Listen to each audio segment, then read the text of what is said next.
बिस्मिल्लाहिर्रहमानिर्रहीम। मैं हूं इंजीनियर उस्मान और आप देख रहे हैं Pakistan auto YouTube repairing channel. दोस्तों, आज की इस वीडियो में मैं आपको बताऊंगा कि कैसे आपने 1 to 5 की पिक को बढ़ाना है। दोस्तों, बहुत सारे दोस्त जो है वो जब 1 to 5 की ट्यूनिंग करते हैं तो टैपर्ड कवर का ये वाला जो पाइप होता है दोस्तों, इसकी सफाई नहीं करते। तो दोस्तों, इस पाइप के अंदर बहुत सारी डस्ट होती है, बहुत सारा कार्बन जमा होता है, जिसकी वजह से दोस्तों आपकी 1 to 5 जो है उसकी जो पिक होती है दोस्तों वो कम होती है। तो जब भी आपने 1 to 5 की पिक को बढ़ाना है तो आपने इस टैपर्ड कवर का ये जो पाइप है, एमिशन कंट्रोल का जो पाइप है, इसको आपने खोलकर अच्छी तरह साफ़ करना है। और उसके बाद दोस्तों आपने यहाँ पर जो फिल्टर बॉक्स है उसकी जो मगजी रबड़ है उसको चेक करना है। तो दोस्तों फ्यूल की जो बाइक की एवरेज है उसको ठीक करना है अगर आपने, तो उसकी बाइक की 1 to 5 की पिक को भी अगर आपने बढ़ाना है तो इस वीडियो को आपने लास्ट तक ज़रूर देखना है। तो मैंने आपको अभी बताया कि आपने इस पाइप को खोलकर साफ़ करना है। उसके बाद नेक्स्ट आपने इस कार्बोरेटर बॉक्स को खोलकर इसके फ़िल्टर को अच्छी तरह साफ़ करना है, वॉश करना है। और उसके बाद यहाँ पर दोस्तों मगजी रबड़ होती है, वो मैं आपको अभी दिखाऊंगा, उसको भी चेक करना है। अगर मगजी रबड़ ठीक नहीं होगी तो उसको आपने रिप्लेस कर देना है। उसके बाद दोस्तों बाइक की जो पिक होती है वो उसके लिए पिक को बढ़ाने के लिए आपने दोस्तों मगजी रबड़ को चेक करने के बाद, फ़िल्टर को साफ़ करने के बाद दोस्तों आपने टर्बो फ़िल्टर की सफाई अच्छी तरह करनी है। ये टर्बो फ़िल्टर है, यहाँ से इसको आपने खोलकर आपने इसको अच्छी तरह साफ़ करना है। टर्बो फ़िल्टर साफ़ करने के बाद दोस्तों आपने ब्रीडर टैंक होता है जो कि एमिशन कंट्रोल सिस्टम के साथ अटैच होता है, इसकी भी आपने अच्छी तरह सफाई करनी है। इस वीडियो में मैं आपको पूरा दिखाऊँगा और देखेंगे कि दोस्तों इसमें से कितना कचरा, कितनी मड जो है वो अभी निकलेगी। तो इसके बाद दोस्तों सबसे पहले हमने इस टैपर्ड कवर को खोल लेना है। 10 नंबर के बोल्ट इसके होते हैं, 10 नंबर की चाबी से आपने इसको खोलना है। तो जब भी आपने 1 to 5 की पिक को बढ़ाना है तो या अगर आपकी बाइक जो है वो मिसिंग करती है रेस देने से, तो आपने इस टैपर्ड कवर के अंदर जो पाइप है, जो कि एमिशन कंट्रोल का जो पाइप होता है ASP सिस्टम के साथ जो अटैच होता है, आपने उसको खोल कर अच्छी तरह सफाई करनी है।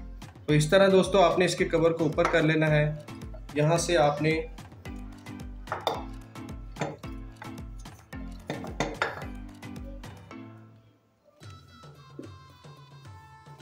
दोस्तों आपने इस टैपर्ड कवर को खोल लेना है। अब इस टैपर्ड कवर को खोलने के बाद दोस्तों हम इसकी सफाई करेंगे।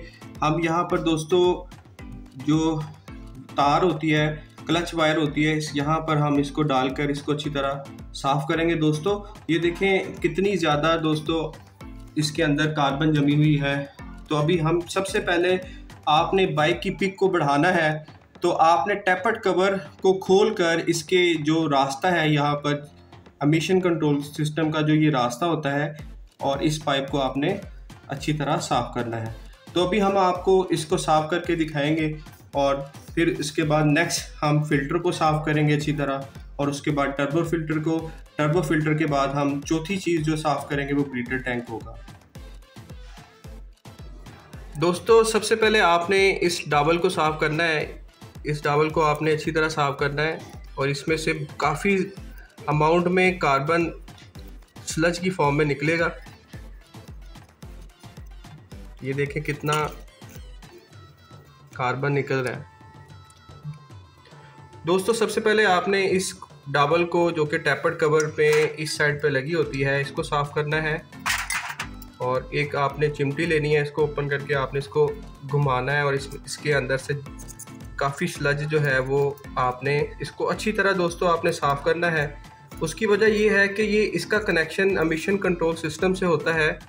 आप इसको जितना साफ़ करेंगे, कोशिश किया करें कि हर ट्यूनिंग में इन 4 चीज़ों को आपने लाजमी साफ़ करना है, जो कि मैं आपको इस वीडियो में बता रहा हूँ।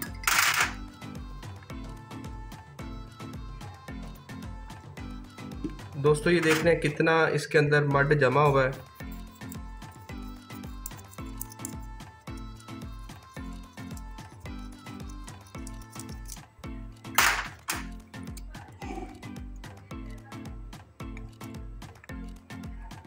दोस्तों इसको साफ़ करने के बाद अब हम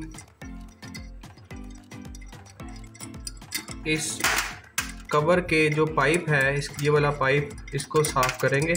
8 नंबर के दोस्तों बोल्ट होते हैं, 8 नंबर की आपने चाबी से आपने इसको अच्छी तरह साफ़ करना है। और इसमें दोस्तों देख रहे हैं आप, अभी आपको दिखाएंगे कि इसमें से कितना कार्बन दोस्तों ये बंद हुआ है।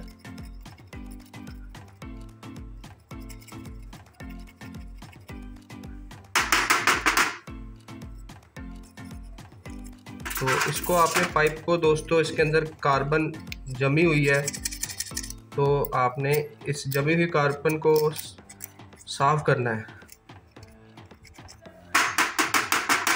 ये देखें दोस्तों कितना इसके अंदर कार्बन जमा हुआ है।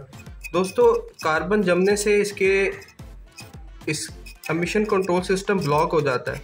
जब ये ब्लॉक हो जाता है तो 125 की जो पिक है उस पर अफेक्ट आता है, उस पर फ़र्क पड़ता है।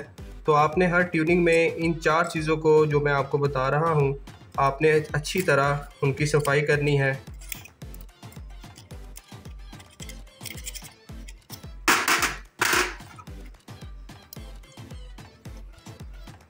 दोस्तों ये देखें कितनी इसके अंदर कचरा है।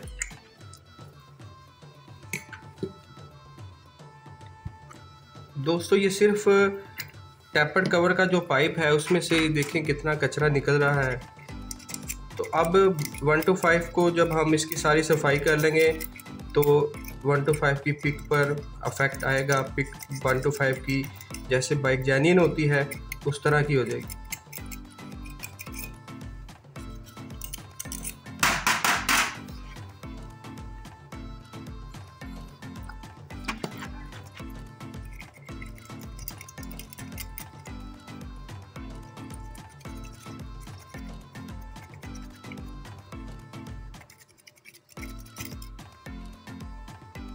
ये देखें दोस्तों कितनी अभी भी इसके अंदर कार्बन जमी हुई है।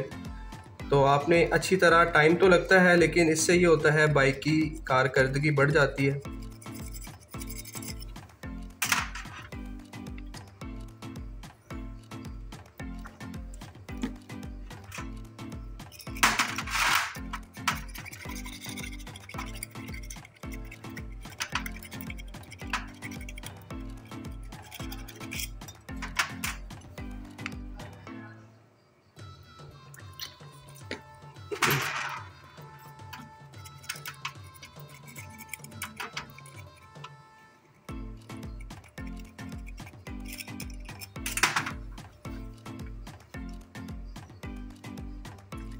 आपने तब तक साफ़ करते जाना जब तक इसमें से पेट्रोल साफ़ नहीं निकल आता, तब तक आपने दोस्तों इसको साफ़ करते जाना है। तो ये अब ये सारा पाइप हमने साफ़ कर लिया है मुकम्मल तौर पर। हमने इसकी सफाई कर ली है, ये देखें। अब दोस्तों बारी आती है इस जहाँ पर डाबर लगती है, जहाँ पर ये दोस्तों पाइप लगता है। अब आपने इस पाइप को भी अच्छी तरह, इसके सुराख ब्लॉक हुआ है, इसके अंदर कार्बन दोस्तों मैं अभी आपको दिखाता हूँ, बहुत ज़्यादा कार्बन इसके अंदर जमी हुई है।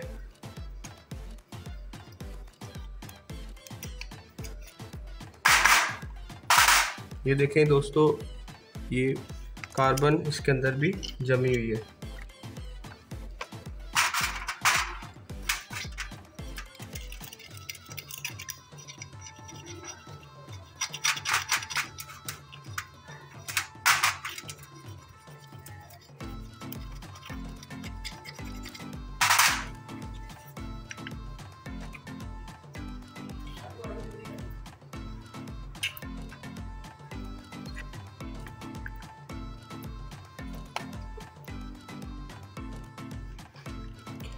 दोस्तों टैपर्ड कवर को साफ़ करने के बाद अब हम इसके पाइप की फ़िटिंग करेंगे। जब भी आपने पाइप की फ़िटिंग करनी है तो एक और रिंग होता है, वो आपने लगाना है।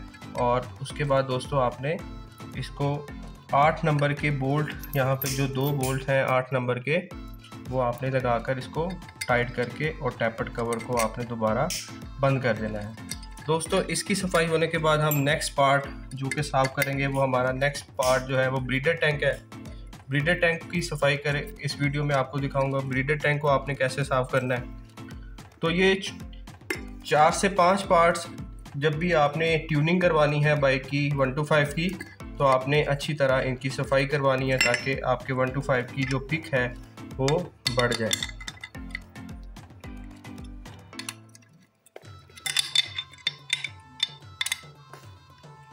तो इसको हमने टाइट कर दिया है।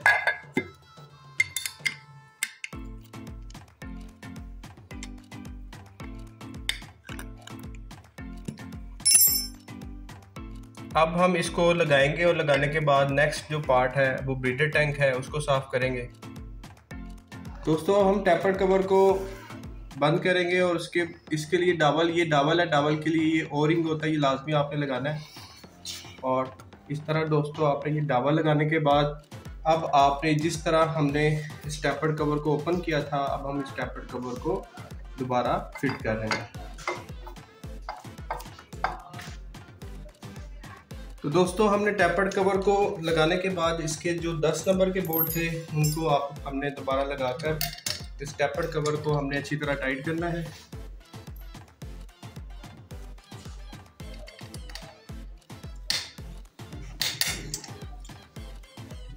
और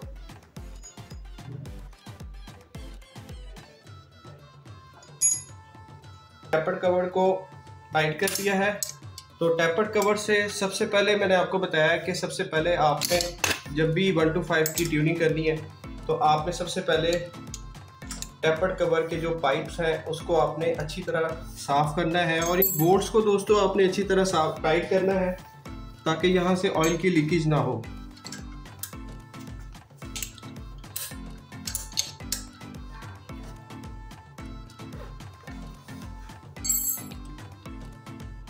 दोस्तों हमने टैपर्ड कवर को अच्छी तरह टाइट कर दिया है, ये सारे का सारा पाइप भी हमने फिट कर दिया है। अब दोस्तों नेक्स्ट जो हमने जिस चीज़ को साफ़ करना है वो ब्रीडर टैंक है और ब्रीडर टैंक भी हम आपको दिखाते हैं कैसे साफ़ करेंगे। दोस्तों अब हम ब्रीडर टैंक को खोलेंगे। ये ब्रीडर टैंक होता है, यहाँ पर 10 नंबर का बोल्ट होता है। 10 नंबर की चाबी की मदद से दोस्तों आपने इस ब्रीडर टैंक को अलग कर लेना है और यहाँ से आपने खींचकर ये खींच लेना है। तो ये ब्रीडर टैंक दोस्तों इस तरह रिमूव हो जाएगा। दोस्तों एक बात याद रखनी है, ब्रीडर टैंक हर 6000 किलोमीटर जब भी 125 चल जाता है तो 6000 किलोमीटर के बाद दोस्तों आपने ब्रीडर टैंक की सफाई करना ज़रूरी होता है और जब भी आप ट्यूनिंग करें तब भी ब्रीडर टैंक आपने साफ़ करना है। तो ये पाइप दोस्तों इस पाइप का ताल्लुक दोस्तों इस पाइप के साथ होता है और यहाँ से एमिशन जो होती हैं वो जो कि अनबर्न हाइड्रोकार्बन होती है वो यहाँ से यहाँ पर आती हैं और ब्रीडर टैंक पे आती हैं और ब्रीडर टैंक में आने के बाद दोस्तों ये फ़िल्टर की तरफ चली जाती हैं। तो इस टैंक को आपने अभी साफ़ करना है। अभी हम देखते हैं इसके अंदर से कितनी ऑयल जो है वो मड जो है वो निकलता है। दोस्तों ब्रीडर टैंक को साफ़ करने के लिए आपने इसके अंदर पेट्रोल को इंजेक्ट करना है और यहाँ पर आपने हाथ रखना है, इसके अंदर पेट्रोल डालकर आपने इसको वाइब्रेट करना है ताकि इसके अंदर जो भी ऑयल या मड वगैरह या डस्ट वगैरह होगी तो वो बाहर आ जाएगी।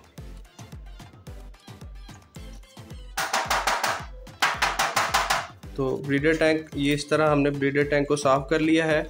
तो ये बिल्कुल साफ़ हो चुका है। ब्रीडर टैंक के बाद दोस्तों अब हम इसके पाइप को साफ़ करेंगे। दोस्तों ब्रीडर टैंक साफ़ करने के बाद आपने ये वाले पाइप में से पेट्रोल डालकर आपने इस पाइप को अच्छी तरह साफ़ करना है। ये देखें दोस्तों हमने पेट्रोल डाला और इसको हमने इस पाइप के अंदर जो भी मड वगैरह होगी वो बाहर आ जाएगी। तो ब्रीडर टैंक वाला जो सिस्टम है वो हमारा साफ़ हो चुका है। इस पाइप को दोबारा हम लगा देंगे और इसी तरह दोस्तों अब हम ब्रीडर टैंक को दोबारा फिट करेंगे। ब्रीडर टैंक को फिट करने के लिए सबसे पहले दोस्तों आपने इस पाइप को के साथ इसको पाइप के साथ जोड़ना है और उसके बाद दोस्तों आपने यहाँ पे लगा देना है। तो दोस्तों अब हम यहाँ पर 10 नंबर का बोर्ड लगाएंगे। दोस्तों ब्रीडर टैंक को हमने यहाँ पर 10 नंबर के बोर्ड लगाकर टाइट कर दिया है। अब बारी आती है तीसरे पार्ट की, जिससे 1 to 5 की पिक में इजाफा होता है, वो टर्बो फिल्टर की सफाई है। दोस्तों ये टर्बो फिल्टर होता है, आपने इस टर्बो फिल्टर को भी अच्छी तरह आपने साफ़ करना है। ये टर्बो फिल्टर का जो पीछे से ये होते हुए दोस्तों यहाँ पर जो कि ASP किट होती है, इसके साथ दोस्तों टर्बो फिल्टर अटैच होता है। तो अब हम इस टर्बो फिल्टर को साफ़ करेंगे और उसको साफ़ करने के लिए आपने दोस्तों टर्बो फिल्टर को साफ़ करना है। टर्बो फिल्टर को साफ़ करने का तरीका ये होता है कि आपने ये पाइप होता है, इसको उतार लेना है। टर्बो फिल्टर हमेशा आपने हर 5 से 6,000 किलोमीटर के बाद इसकी सफाई करनी है। तो दोस्तों अब हम इसकी सफाई करेंगे पेट्रोल की मदद से, इसको साफ़ करेंगे और देखेंगे क्या इसमें भी अगर कचरा होगा तो उसको भी साफ़ करेंगे, और साफ़ करने के बाद इसको भी हम लगा देंगे और उसके बाद हम नेक्स्ट पार्ट की तरफ आएंगे जिसको साफ़ करना है। तो दोस्तों टर्बो फिल्टर को साफ़ करने का तरीका ये होता है कि आपने इसके अंदर पेट्रोल को इंजेक्ट करना है, और ये देखें दोस्तों कितना इसके अंदर कचरा है। तो दोस्तों अब हम इसको अच्छी तरह साफ़ करना है इस तरह।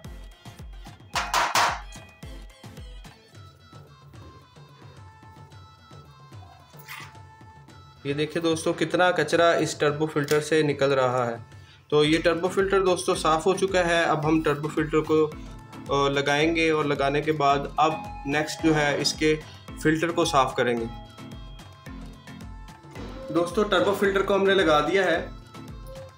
अब हम इसके फ़िल्टर को अच्छी तरह साफ़ करेंगे।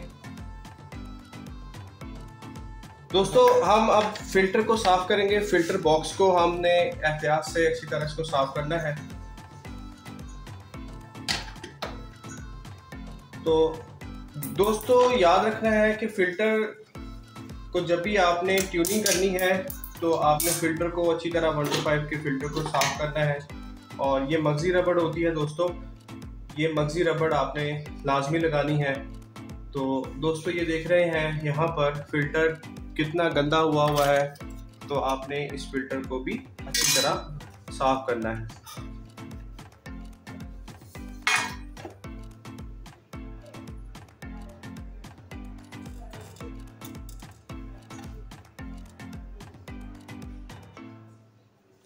और दोस्तों जब भी आपने फ़िल्टर को साफ़ करना है उसके बाद आपने इस पर गियर ऑयल जो है, जो क्योंकि होंडा की रिकमेंडेशन जो होती है वो गियर ऑयल होती है, इसको गियर ऑयल से आपने गीला करके फिर लगाना होता है। दोस्तों फ़िल्टर को आपने इस पेट्रोल की मदद से साफ़ करना है ये, और इसके अंदर से जितना भी कचरा है वो आपने डस्ट जो है वो आपने निकालनी है।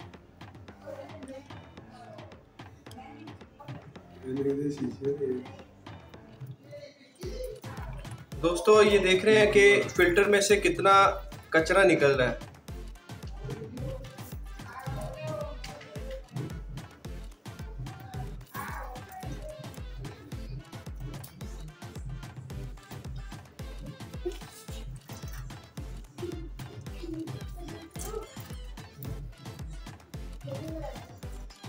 तो ये फ़िल्टर साफ़ इस तरह आपने करना है।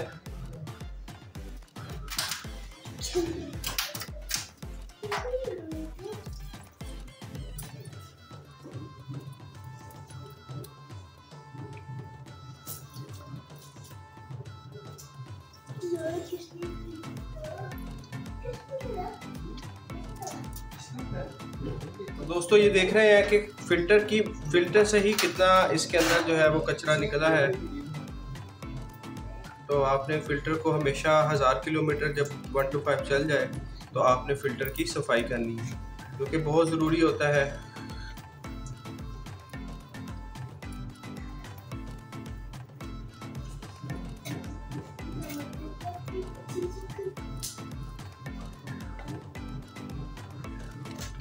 फ़िल्टर को साफ़ करने के बाद आपने इसको मिट्टी के तेल से या गियर ऑयल होता है 80 से 90 ग्रेड का गियर ऑयल लगाकर आपने इसको गियर ऑयल लगाकर आपने फिर फ़िल्टर को आपने लगाना है।